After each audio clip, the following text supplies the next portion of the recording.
Good morning from Mungrabilla Roadhouse. So this is it, Mungrabilla Motel and Roadhouse. Again, in the middle of nowhere.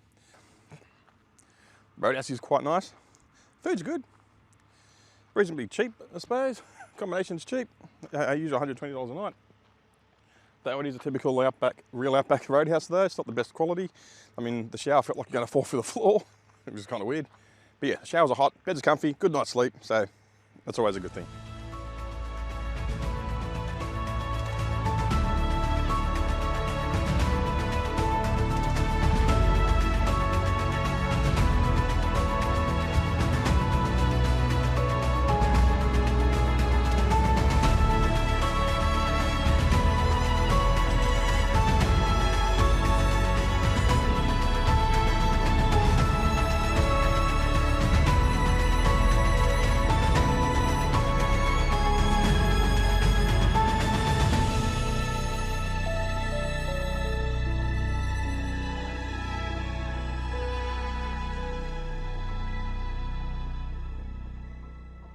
This place is 100% solar powered during the day and does have batteries, but also runs on a backup generator. So you can charge here on your way through if you're not staying. I think it costs you $30, which is reasonable.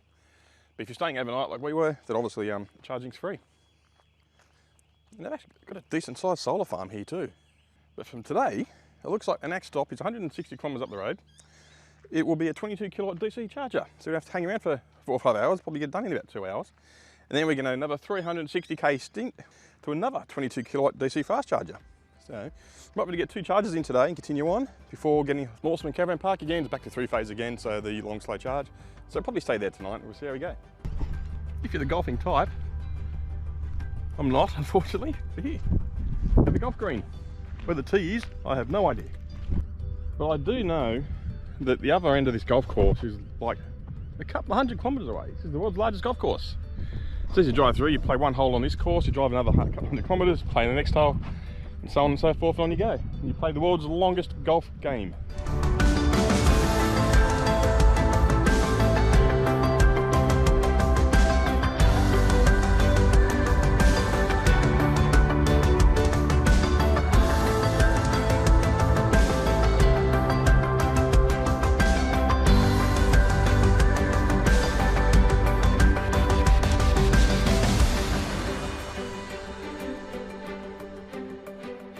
Dura Pass Roadhouse, charging at 22 kilowatts. It's only a short 100 kilometre run from our accommodation last night at Mungrabilla. But yeah, 22 kilowatts here. We're up here with like 65%, so won't be here long to get us up to 100%.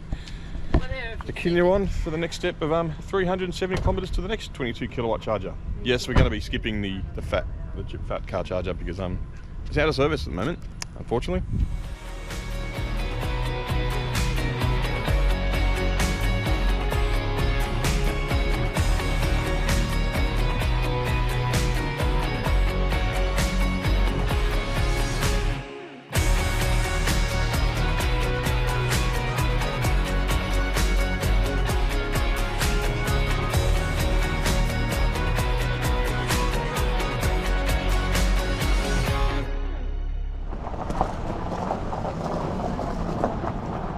So now it's initialization and starting up from initializing everything, initializing modems, initializing a phase. Lots of initializing. Okay, they're not being fast, these chargers, that's for sure, when it comes to turning on. So yes, another charging stop done. 74 kilowatts we put into this. 74.1, which funny because the car only has a 74 kilowatt hour battery. We arrived with 10%. And charged to 100% because we're now staying at Norseman tonight and staying in the caravan park, camping, and only have a 15 amp outlet. So it's better to charge to 100% here using a 22 kilowatt hour outlet than put in the power at a 15 amp outlet, which is like 3 kilowatts. We're going to get there with 50% after living here with 100%. And 74 kilowatt hours at $1 per kilowatt hour. It is what it is when you're traveling across the middle of the Nullarbor and through the most remote areas of the country. But tonight, you get to watch us set up camp and sleep in a tent. On to Norseman.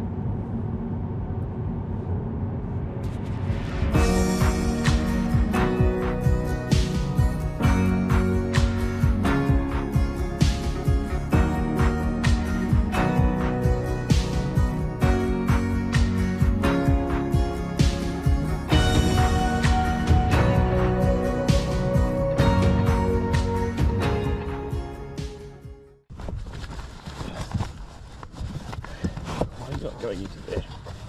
Okay, that's right.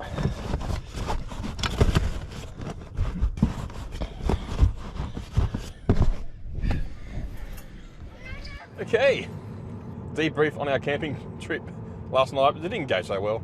Anyway, we just passed a sign saying a place called, was it? Salmon gums. Salmon gums. You eat fish, salmon, don't brush your teeth, you get salmon gums. Or they get all scaly and red. yes, scaly and red. There you go, salmon gums. You knew, right? So yes, what went wrong with our camp? 200 kilometres. 200 kilometres for ease. It's a bit of a trip to go for some ease, isn't it? Yeah, so what went wrong? First mistake, turning up at night to a campsite, unfamiliar campsite. So you actually got to find the layout of your campsite, find the PowerPoint, stumble around in the dark, wake up everybody that's already settled in and asleep. Pump up your mattress. Pump up the air mattress with a very noisy pump. And the worst bit was trying to hammer pegs into what looked like hardened reinforced compressed concrete. With a spanner. With a spanner. Obviously woke up people in the campsite. We didn't bring a hammer, yes. So we had to use a spanner. Positive sides, the showers are nice and warm. You can have a nice long hot shower. Charging was good, 15 amps. We managed to charge the car at 12 amps solidly. You can get a decent 3 kilowatts into it for a good 8 or 9 hours. That was good. As for the car though, averaging 179 watt hours per kilometre. Not bad. Now we ticked over 100,000 kilometres. We've done 3,335 kilometres in Sydney. Car's doing great.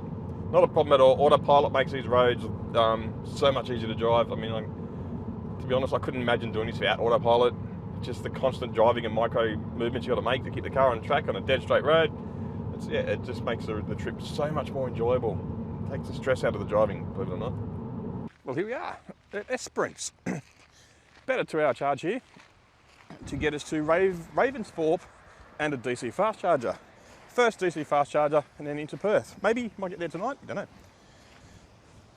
Also, where this charger is, there's actually a laundry. So we've got a week's worth of clothes to get washed. So we're washing our clothes, drying our clothes, as well as getting a very cheap charge courtesy of this hotel. Comfort Inn. Courtesy of the Comfort Inn. But one of the chargers is unfortunately always iced, but you can still use it. So that's kind of cool. So here we are, Esperance.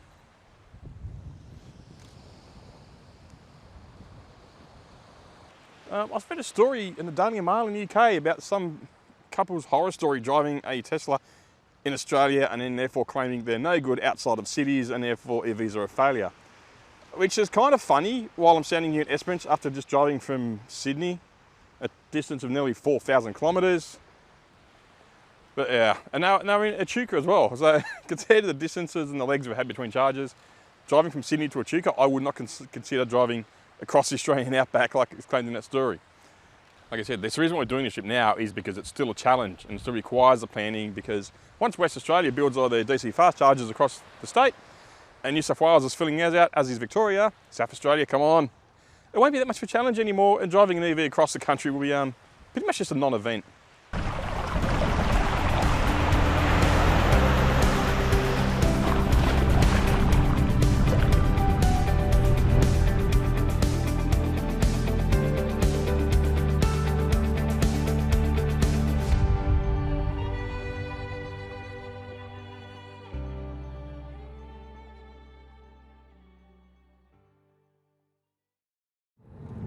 Well, good morning from Jarramungup. Had actually quite a good night's sleep at the caravan park there. Comfy cabin. Recommended. 11 kilowatt, 3-phase Tesla destination charger. Even better. I think it charges, what, $30 charge? 50 cents a kilowatt hour, basically. Yeah. So, yeah. So $120 a night plus 50 cents a kilowatt hour. Yeah, happy with that. Plus it was reasonably nice, comfortable and quiet sleep. So now we're on our way to Williams Supercharger, our first supercharger in WA. And the first one since Dubbo. He is doing it wrong though.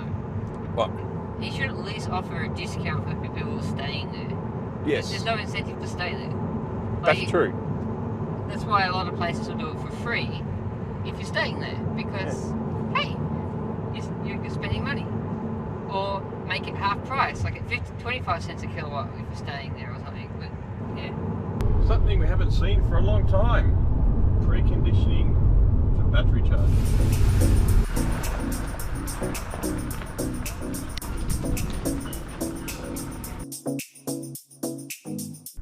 Charging at 233 kilowatts, 238, 241.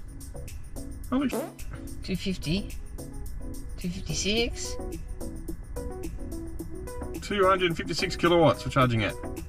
We're hoping it'd be enough time here for have a lunch and a meal, but at this rate, 257 kilowatts, we're going to be struggling to eat anything in time.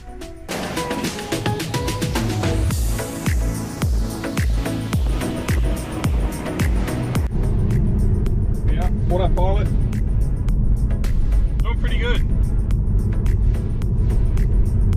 I don't know why it's going outside the road.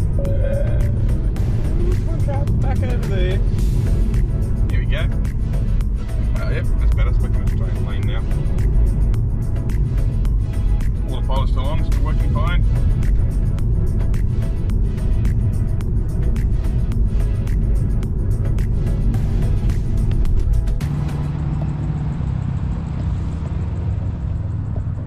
The urban area of Perth suburbia. We have now hit Perth suburbs.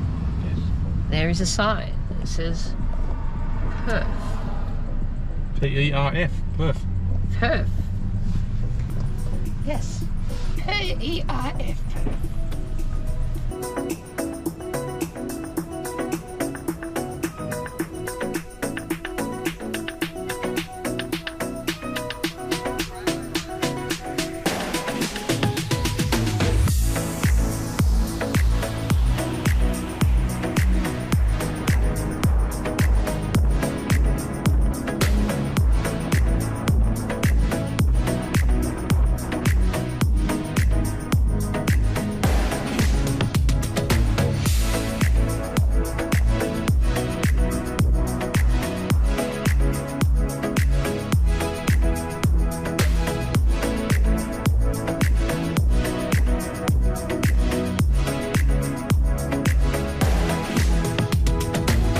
Perth, we made it. In our 100% electric EV, the better known as a Tesla Model 3. Many people tell me this can't be done. We've done it in 6 days, total of 4,290 kilometres. And here we are at Langley Park.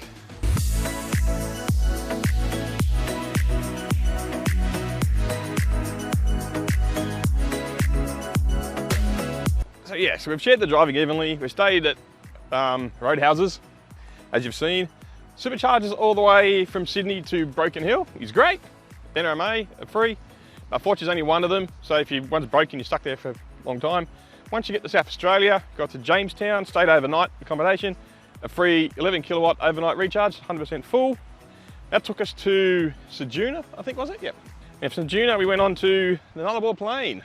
Stopped at Nullarbor Roadhouse, recharged again there on the 11 kilowatts. That took a bit longer than usual, about 3 hours, 11 kilowatts, but that's where we met James, coming from the west to east.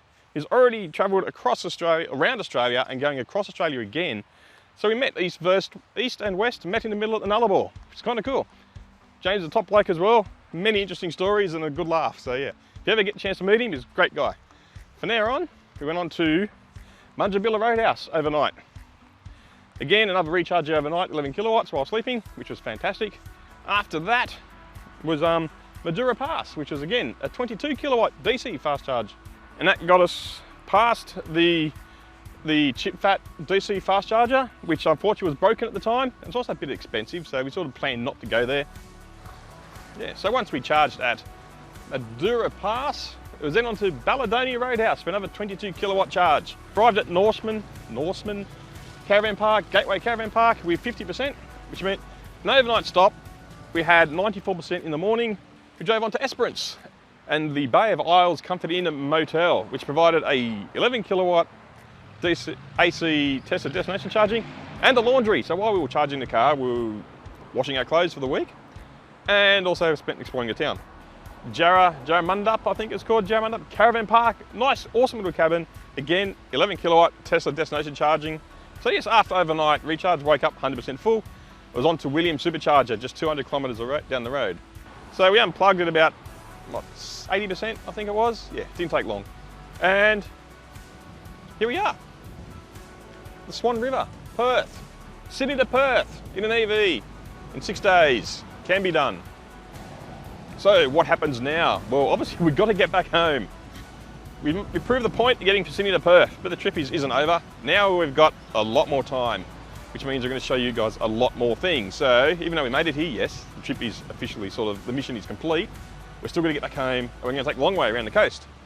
And obviously, if you guys want to watch along, then yes, there'll be a lot more details, a lot more side trips, and a lot more touristy things to see and show you guys. Yes, so now where to from here? To the North Perth Tesla Supercharger, where we will figure out where we're going to sleep tonight. We don't want to sleep anywhere in town. We sort of want to start heading probably south again now. Okay, the car's charged at North Perth Tesla Supercharger. From here on, we have accommodation at Bunbury, so we're going to head south to Bunbury now. Obviously, you guys are going to come along, and once we're there, this will be the end of this video, and the next video will be the trek back east.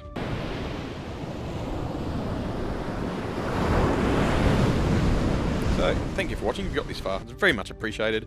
Hope you love this epic journey, and continue to follow on as we make our way back to Sydney, and catch you guys in the next video. Bye.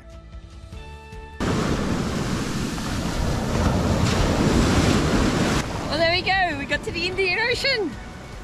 Finally. Yes. Started this trip in the Pacific Ocean, stopped by the Great Southern Ocean, and now we're standing in the Indian Ocean.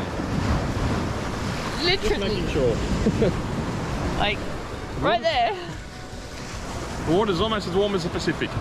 Second only ever sunset over an ocean. My first was in Hawaii long ago, but Sally's first ever sunset over an ocean. Yeah.